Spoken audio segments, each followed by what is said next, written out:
Welcome back to my channel. This is the Frugal Prof channel on YouTube, and I appreciate you being here. And if you like this video, please like it and subscribe to the channel because it helps us grow. Now I'm going to get right into it today. It's Saturday, so I've been out doing garage sales. Got a couple stories, and I think these will be helpful. The first garage sale I went to, this woman had this huge box of remote controls, which I was kind of excited about, and I said to her, you know, how much do you want for these? And she said, she turned right around to me and said, well, you look like the kind of person who knows what these are worth. How much are these worth? And I was kind of like, well, to tell you the truth,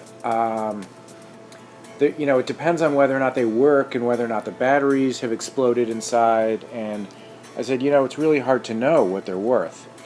So it actually kind of put me in an uncomfortable position. And so I'm looking at this big box of remotes, and I'm thinking, you know what? The more I thought about it, I was like, you know what? I really just want these 3 Sony remotes. The rest, I don't want to have this huge box back at my place and looking at it and saying, God, I really need to go through these and figure out which ones are junk, and there's like all kinds of other stuff in there. So I wound up just buying the 3.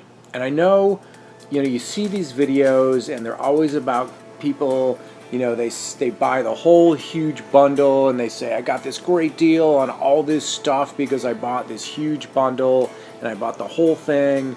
And sometimes I have to tell you, you don't see this in videos, sometimes the smarter move is to cherry pick the best stuff, buy that, and leave the bundles, leave the piles of junk, because at some point you just get too much stuff to go through.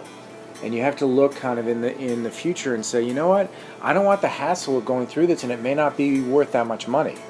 The Sony remotes are probably worth something. The other remotes may not be worth much. So you might have a different take than I do, but that's what I decided to do, and I moved on.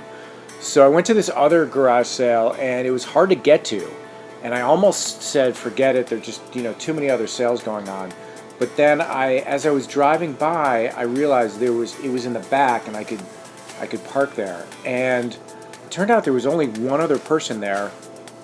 It was a really nice house, and the women were really, really nice. They had this Wii that was still from GameStop. That was one of those certified refurbished games consoles, and it had everything with it. And they had like 11 games. And I've said this in my other videos. I'm not a huge video game person, and every time I scan video games, I rarely make money from them, so I don't even go there usually. But I just said, how much do you want for the Wii? And she said, we're just trying to get rid of it, $5, and including the games. So this is 11 games plus the Wii console. So I'm like, done. And then, I was kind of lazy and a little bit sloppy today, and I just want to tell you this. So she takes the games and says, I just want to make sure that all the DVD, all the games are in the case. So she went through the cases to make sure that they were in there, and that's what I'm supposed to be doing. I'm supposed to be on the ball thinking, double check that the games you're buying have the games in them. And so I just bring this up because I was just kind of lazy and sloppy today, and I did this. I didn't do a good job of checking those remotes either. They wound up being okay, but you got to check the details. You really have to be on top of that. And if you're going to buy something that's got batteries or got things that are included, you got to make sure they're in there in the box. And if you're buying a video game, you got to make sure that the video games are in there. And if you're buying a DVD, you got to make sure the movie's in there. This is like reselling 101, and shame on me. I was just kind of lazy and a little sleepy this morning.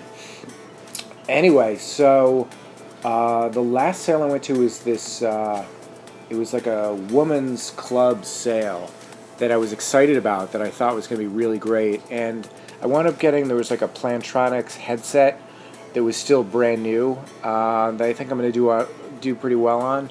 But other than that, it was kind of a bust, and everything, sometimes you go to these sales and they all know women's clothing, so the women's clothing is overpriced. And so like 90% of the items were women's clothing that was overpriced. So it's still, early morning, so I may head out and hit a couple more this afternoon. But I just wanted to share some stories with you. Hopefully you learned something there. And like I said, a lot of these videos, they show these huge hauls where you got everything, instead of paying $1 per item, you got them for 50 cents because you took everything. Sometimes that's not a great strategy. Sometimes it's better just to cherry pick and pay a little bit more if you don't have the space and you don't have the time and energy to go through it. So I hope you're crushing it this week, and if you like this video, please like it and subscribe to the channel because it helps us grow. Have a great one. Thanks for tuning in.